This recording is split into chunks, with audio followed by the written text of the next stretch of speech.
Good morning students. बेटा हमारा topic है फर्मेंटेशन।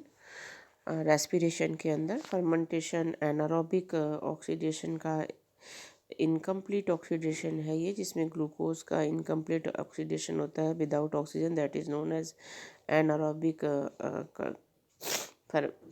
रेस्पिरेशन। और ये फर्मेंटेशन इसी का एग्जाम्पल है, जिसमें पारिक एसिड जो है CO2 और एथेनॉल में कन्वर्ट होती है। ये जो इसमें भी कुछ स्टेप्स हैं जिसमें ये होता है, और विदाउट एंजाइम ये भी प्रोसेस नहीं होता। Pyruvic acid decarboxylase and alcohol dehydrogenase catalyse these, ये रिएक्शंस इसमें होती हैं। और ये ज़्यादातर जो है बैक्टीरिया के अंदर होता है। कुछ ऑर्गेनिज्म जैसे बैक्टीरिया है प्रोड्यूस करता है lactic acid from pyruvic acid से।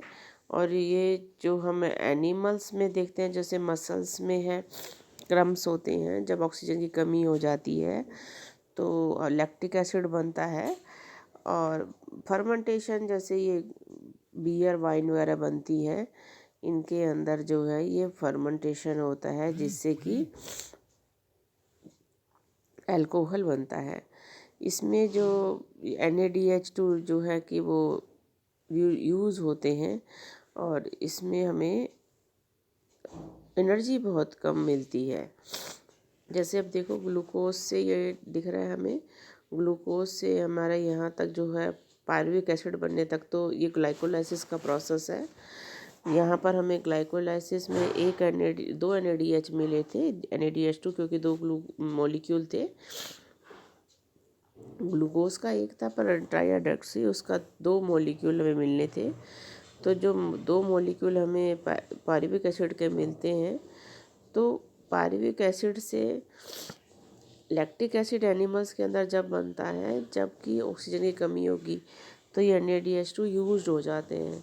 और इसमें जो है बैक्टीरिया वगैरह में फर्मेंटेशन के थ्रू एथेनॉल और CO2 बनते हैं, और ये NaDH2 यूज हो जाते हैं। तो यहाँ जो NaDH2 मिले थे वो दोनों यहाँ और दोनों दूसरे में, दोनों प्रोसेस में इन्वॉल्व हो जाते हैं। और टोटल में क्योंकि एक NaDH2 से हमें 3 ATP मिलते हैं, तो 2 से हमें 6 मिले, पर अब हमें दोनों यूज़ हो गए, तो बचे क्या, खाली हमें ग्लाइकोलाइसिस के प्रोसेस से 2 ATP मिलती हैं। तो यहाँ पर हमें एनारोबिक फर्मेंटेशन के अंदर लैक्टिक एसिड बने, या जो है बैक्टीरिया के थ्रू जो अल्कोहल बने, हमें मिलते ATP के 2 ही मॉलिक्यूल्स हैं। और ये जो प्रोसेस होता है, ये प्रोसेस जो है बेटा सेल के साइटोप्लाज्म में ही होगा। और इसके बाद जब, क्योंकि माइटोकॉन्ड्रिया के लिए ऑक्सीजन की ज़रूरत होती है, जब एरोबिक रेस्पिरेशन होता है उसे हम कंप्लीट ऑक्सीडेशन कहते हैं, क्योंकि उसके अंदर जो ऑर्गेनिक सब्सटेंस है, ऑक्सीजन की प्रेजेंस में वाटर और कार्बन डाइऑक्साइड और बहुत सारी अमाउंट में एनर्जी बनाता है। तो ये जो एरोबिक रेस्पिरेशन है, ज़्यादातर ये हायर ऑर्गेनिज्म में प्रेजेंट होता है। एरोबिक रेस्पिरेशन माइटोकॉन्ड्रिया के किस्टी में होता है। इसका जो प्रोडक्ट है, जो ग्लाइकोलाइसिस से मिलते हैं पायरुवेट, वो जो है साइटोप्लाज्म से माइटोकॉन्ड्रिया में आते हैं। और ये स्टेप इवेंट्स है जो होते हैं, इसमें number 1, the complete oxidation of pyruvate by the step wise removal of all the hydrogen atom living 3 molecule of CO2। 1 से 3 ही मिलेंगे, क्योंकि पायरुविक एसिड में 3 ही कार्बन मॉलिक्यूल होते हैं। और second, the passing on the electron removed as part of the hydrogen atom to molecular oxygen with stimulate simultaneously synthesis of ATP। और जब पास होते हैं ये electron removed as hydrogen atom से मॉलिक्यूल ऑफ जो ऑक्सीजन है, तब ATP का सिंथेसिस होता है। तो ये जो इस प्रोसेस में है, एनर्जी बहुत सारी मिलती है। पायरुवेट जो है, जो कि ग्लाइकोलाइसिस का बाई प्रोडक्ट है एंटर माइटोकॉन्ड्रिया मैट्रिक्स में करेगा, ऑक्सीडेटिव डिकार्बोक्सिलेशन होता है।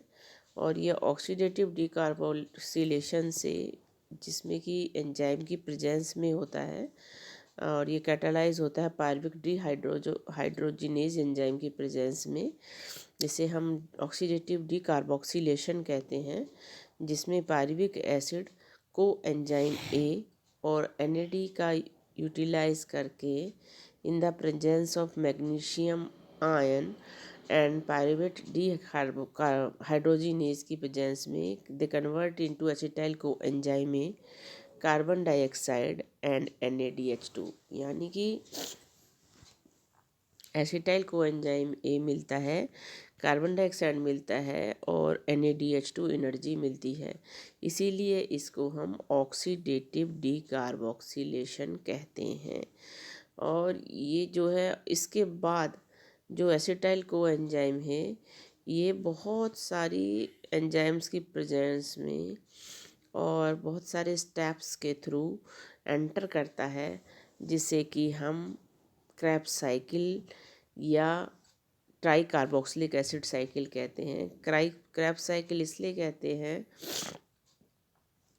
क्योंकि ये क्रेब्स ने, जो साइंटिस्ट ने इसे डिस्कवर किया था, हंस क्रैब ने, और साइकिल के उसमें चलता है, इसलिए क्रैब साइकिल कहलाती है। और इसको हम ट्राई कार्बोक्सिलिक एसिड साइकिल भी कहते हैं। एरोबिक रेस्पिरेशन का पार्ट है, जिससे कि हम पहले फर्स्ट पार्ट को हमने अलग से भी डिफाइन किया है, ऑक्सीडेटिव डिकार्बोक्सिलेशन। अब हमारा है ट्राई कार्बोक्सिलिक एसिड साइकिल। इस साइकिल से हम समझेंगे ये पूरी है। जहाँ तक एसिटाइल कोएंजाइम में बनता है पायरुविक एसिड से, ये वाला है ऑक्सीडेटिव डिकार्बोक्सिलेशन, और आगे ये कार्बोक्सिलिक साइकिल एसिड है, ट्राई कार्बोक्सिलिक एसिड साइकिल है। पर हम इसे कंप्लीट साइकिल को एरोबिक रेस्पिरेशन के थ्रू शो करते हैं। कंप्लीट अगर आती है एरोबिक रेस्पिरेशन तो हम इसे शो करते हैं। अगर खाली ऑक्सीडेटिव जो है कार्ब आता है डिकार्बोक्सिलेशन, तो हम इसे ऊपर वाली को शो करते हैं। अब जब ये एसिटाइल को एंजाइम में बन जाता है, एक कार्बन मॉलिक्यूल भी निकल गया कार्बन डाइऑक्साइड के फॉर्म में, NaDH2 मिला। अब एसिटाइल को एंजाइम में उसमें 2 ही कार्बन रह गए। अब क्योंकि ये साइकिल है, तो यहाँ पहले से प्रेजेंट है ऑक्जेलो एसिटिक एसिड। ऑक्जेलो एसिटिक एसिड जब प्रेजेंट होता है, वो एसिटाइल को एंजाइम से मिलके सिट्रिक एसिड बनाता है, जिसमें 6 कार्बन के मॉलिक्यूल हैं। यहाँ पर एक फिर CO2 रिलीज़ होती है, NaDH2 रिलीज़ होता है, और ये जो ऑक्सीटिक एसिड है अल्फ़ा कीटोग्लूटारिक एसिड में कन्वर्ट हो जाती है। अब यहाँ पे अल्फ़ा कीटोग्लूटारिक एसिड में 5 कार्बन है, फिर CO2 रिमूव होगी। ये कहाँ पर कई सारे स्टेप्स आते हैं, क्योंकि NCERT में आपको ये इतने ही प्रोडक्ट दिए हैं। तो अल्फ़ा कीटोग्लूटारिक एसिड जिसमें 5 कार्बन है, CO2 रिलीज़ होगी, NaDH2 बनता है, एक GTP भी बनता है। एक GTP में एक ATP ही होता है। उसके बाद ये alpha ketoglutaric acid succinic acid में बदल जाता है। सक्सेनिक एसिड फिर जब मैलिक एसिड में कन्वर्ट होता है, तो यहाँ पर क्योंकि कार्बन डाइऑक्साइड नहीं निकलेगी, क्योंकि दोनों में ही 4 कार्बन है, तो FADH2 बनता है। FADH2 जो है, इसमें 2 कार्बन के 2 ATP के मॉलिक्यूल होते हैं। और मैलिक एसिड से फिर जब जो ऑक्जेलो एसिटिक एसिड बनता है, तब यहाँ पे फिर NaDH2 बनता है। और ऑक्जेलो एसिटिक एसिड जब फिर से एक साइकिल चलती है, फिर एसिटाइल को एंजाइम से मिलकर फिर सिट्रिक एसिड बनाता है। इस तरीके से एरोबिक रेस्पिरेशन में हमें, कंप्लीट एरोबिक रेस्पिरेशन में, एक NADP हमें पायरुवेट से एसिटाइल एसिड को एंजाइम में बना तब मिला। दूसरा NADP हमें मिला जब एसिटाइल को एंजाइम से सिट्रिक एसिड से अल्फ़ा कीटोग्लूटारिक एसिड मिला। फिर अल्फ़ा कीटोग्लूटारिक एसिड से हमें जब सक्सेनिक एसिड मिला, तो एक NaDH2 और एक GDP मिला। एक सक्सेनिक एसिड से जब मैलिक एसिड बना तब एक FADH2 मिला, और मैलिक एसिड से जब ऑक्जेलो एसिटिक बना तब हमें NaDH2 मिला। यानी इन द प्रेजेंस ऑफ ऑक्सीजन हमें कितने NaDH2 मिले? 1 हमें यहाँ मिला ऊपर, 2 3 4 NaDH2 मिले, एक FADH2 मिला, एक GTP मिला। अब 4n इज इक्वल टू 3 से मल्टीप्लाई कर दें तो 12 हमें ATP मिले, एक FADH2 से हमें 2 ATP मिले 14, और एक GTP से हमें एक ATP मिला 15। तो हमें एक पायरुविक एसिड से जब 15 ATP मिलते हैं तो दूसरे पायरुविक एसिड के कंप्लीट ऑक्सीडेशन में हमें 15 मिलेंगे। इस तरीके से हम पे 30 ATP हो गए।